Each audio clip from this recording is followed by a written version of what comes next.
교수님 그 모택동 얘기로 잠깐 돌아가서 모택동이 아까 중국에서 왜 그렇게 존경을 받는지 그리고 왜 그렇게 중요하게 비중 있게 대우를 받는지 설명을 해주셨는데 그럼에도 불구하고 이제 객관적으로 역사를 봤을 때 그 모택동의 가장 큰 실정이라고 해야 되나요? 아니면 중국에 대해서 인민에 대해서 범했던 가장 큰 과오가 뭐라고 생각하시나요?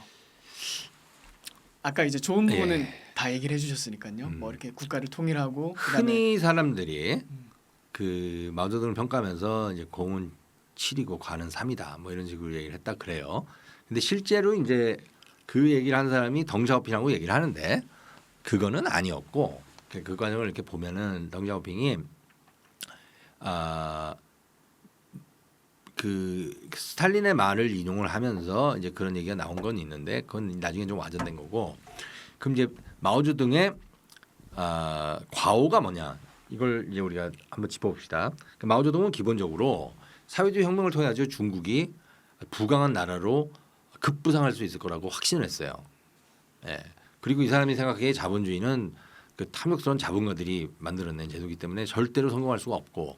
그래서 이제 그 이념에 대해서 확신을 가졌던 거네요. 그 사람은 이제 뼛속 깊숙이 공산주의자입니다. 그리고 이제 공산주의가 옳다고 생각을 했죠.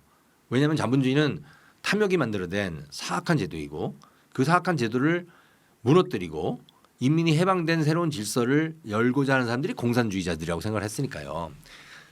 근데 그런 식의 어떤 단순한 이분법으로 세상을 봤던 겁니다. 그러니까 선과 악의 대립으로 봤던 거죠. 그래서 그 마니아교적 세계관이에요. 그렇게 보면. 그래서 이제 지주라든지 자산계급은 인민의 적이죠. 서서 무찌르지 않고서는 절대로 인민이 해방될 수 없다고 봤던 거예요. 그러니까 이 사람은 그 자본주의적 생산 양식이 얼마나 고효율적 그 경제 발전을 이룰 수 있는지에 대해서는 생각해 본 적이 없는 사람이죠. 그러니까 권력을 잡은 다음에 집산화를 추구했어요. 집산화는 뭐냐면 쉽게 얘기해서 재산 가진 사람들한테 그 경제적 재원을 전부 다 뺏는 겁니다. 그래서 국유화시키는 작업이에요. 국유화시켜서 합리적으로 재분배를 하고 그리고 국가 정책에 의해서 경제 발전을 추진을 하면 경제가 훨씬 더 빨리 효율적으로 발전할 수 있고 무엇보다도 결정적으로 노동자 계급이 소외되는 그러니까 이제 계급 착취 현상이 없어지기 때문에 사람들은 더 자발적으로 더 열심히 혁명에 참여해서 이제는 배불리 먹으면서 더 부유한 더 부강한 나라를 만들 수 있다고 믿었어요. 그게 이제 몽상입니다. 듣다 보면 정말 몽상이고 허무맹랑한 얘기인데. 근데 그게 실제로 그걸 마오쩌둥 전 시기를 거쳐가지고 대대적으로 선전됐던 마오쩌둥의 몽상이었어요. 근데 중국어에서 몽상이라 그러면 그렇게 나쁜 뉘앙스가 없습니다. 그러니까 위대한 몽상 이런 말이 있거든요. 우리말에서 몽상이라 그러면은 데이드림이죠. 근데 이제 중국에서는 그런 의미도 있는데 더 이상 그렇게 안 써요. 그러니까 이제 시진핑 그 총서기가 그 연설하는 거 보면은 우리들의 위대한 몽상이 실현되었다 뭐 이렇게 얘기를 해요. 네. 그래서 이제 마오쩌둥이 그런 이제 몽상을 했던 사람이죠. 큰 꿈을 가지고 실현하려고 했는데 그게 잘 안 되죠. 그리고 또 하나 뭐냐면 마오쩌둥이 가장 큰 실패는 어디서 나오는 거냐면은 반대자를 숙청해서 없애버리는 거에서 나옵니다. 1950년대 이 사람이 지식인들을 처참하게 숙청을 했어요. 그게 이제 1956년부터 7년까지 백화 제방 운동이라는 게 있었는데 그때 사람들한테 얼마든지 우리가 여태까지 해온 사회주의 혁명의 모순과 문제점을 지적하라 그랬어요. 그러니까 사람들이 지적을 하기 시작하니까 그 사람들을 다 싸잡아가지고 55만 명의 지식인을 강제 노역을 시켜버립니다. 그게 이제 반우파 운동이에요. 그러니까 자기가 비판하라고 해놓고 비판하니까 그렇죠. 잡아들였던 거네요. 네. 옛날에 저희가 이제 학교를 다니는데 한 미술 선생님이 계셨어요. 어느 날 올라오더니 애들한테 여태까지 학교 다니면서 있었던 불만을 다 쓰라고 썼어요. 그럼 아무 일도 없다. 근데 애들이 이제 이 비판을 해야 되나 말아야 되나 고민을 하다가 이 선생님이 쓰라 그랬으니까 애들이 쓰라 그랬으니까 쓰자 그래가지고 막 애들이 비판하기 시작했어요.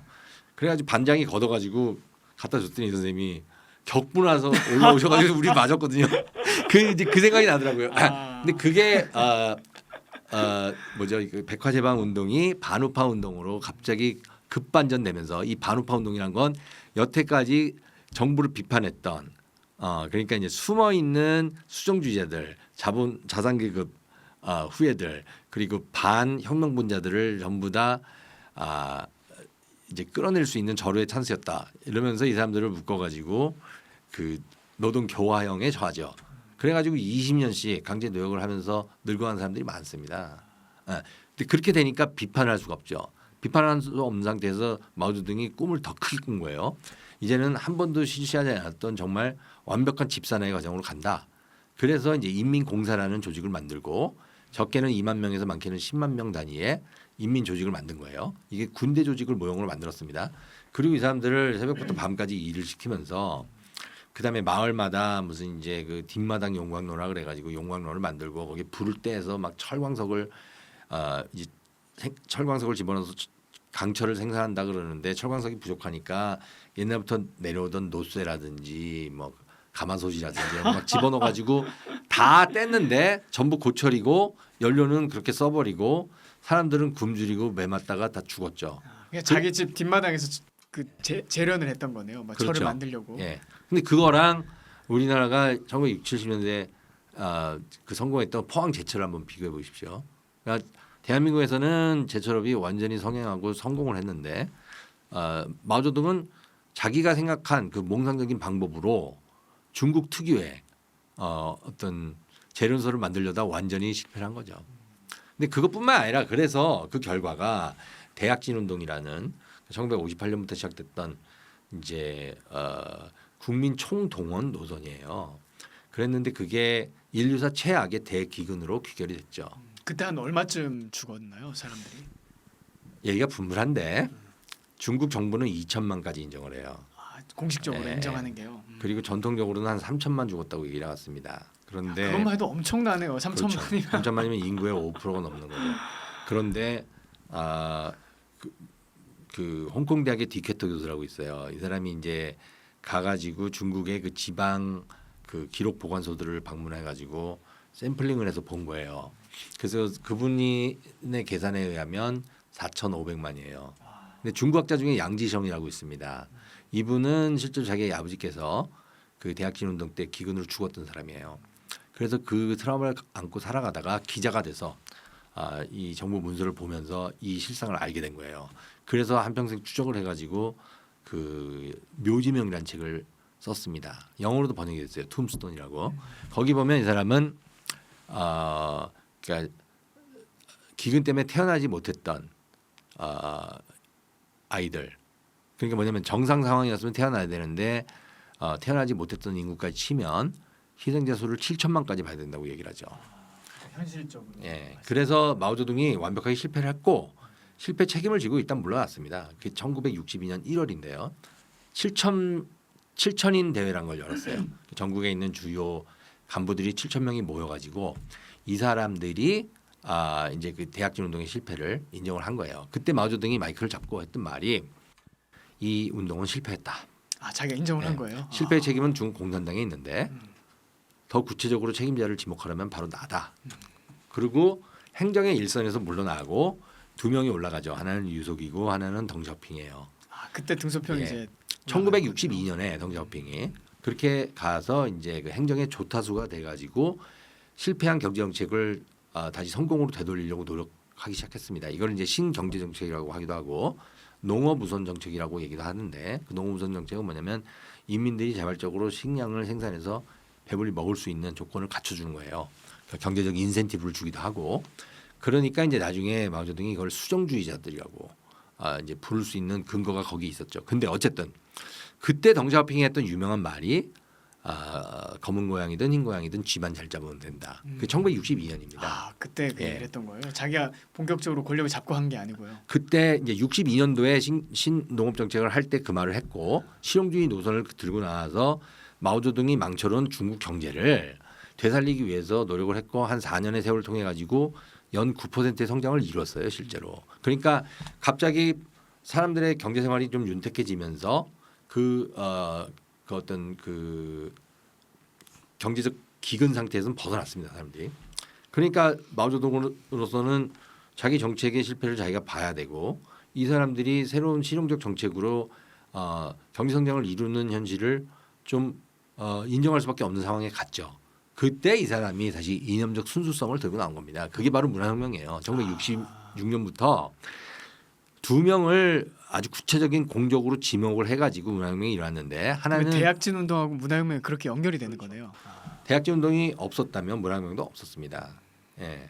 그러니까 대약진 운동의 실패가 문화혁명으로 이어졌던 거죠. 그런데 마오쩌둥은 결정적으로 대약진 운동에서 완벽하게 실패했지만 문화혁명으로 더 참혹한 실패를 빚었어요.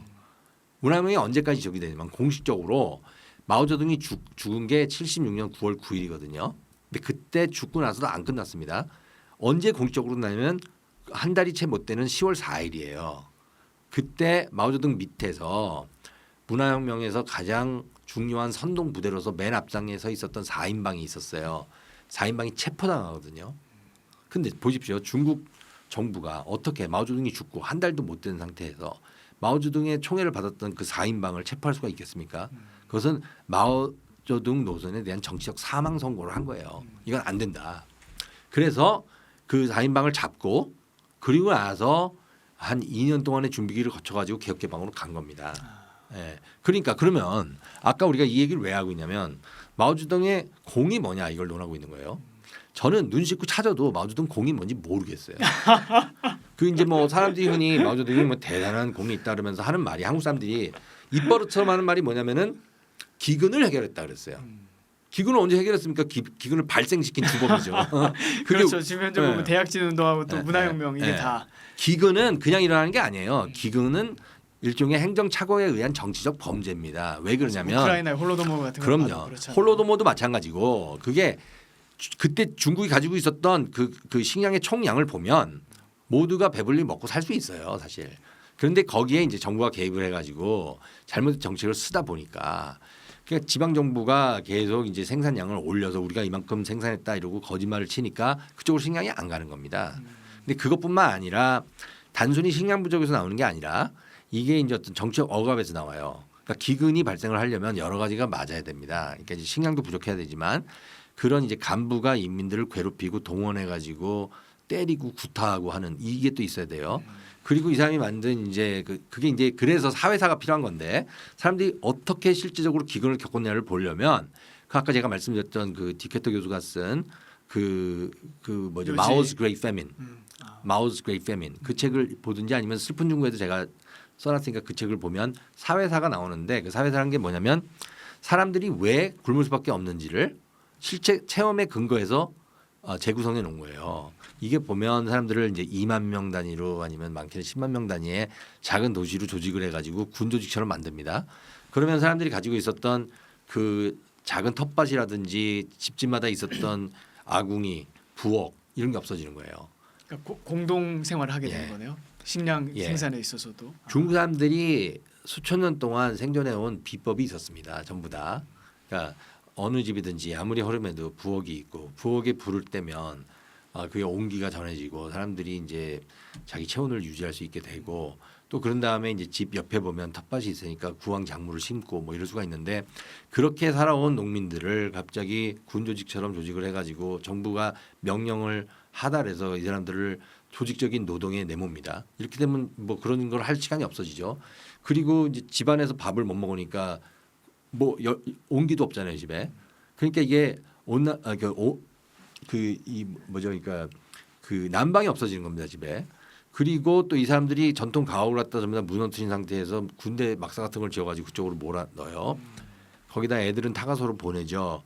그리고 식사는 공동 식당에서 하는데 어떤 사람들 체험을 실제 들어보면 밥 한 끼 먹으려고 3km 내지 4km 걸어가야 됩니다. 그렇게 되죠. 예를 들면 어떤 마을이 있는데 중앙에다가 했어요. 근데 어떤 사람이 좀 아주 멀리 떨어진 그 산 밑에 살고 있어요. 그럼 밥 먹으러 4km를 걸어가야 돼요.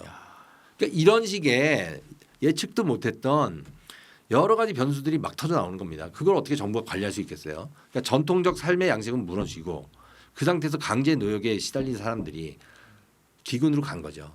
그래서 기근이 될 때 보면 그냥 죽는 게 아니에요. 막 온갖 증상이 다 나옵니다. 그 양지성이라는 사람의 아버지는 부종이라는 게 생겨나는데 막 사람이 거의 면역이 떨어지면서 몸이 골물대로 곪아요. 그래서 아주 처참하게 죽습니다.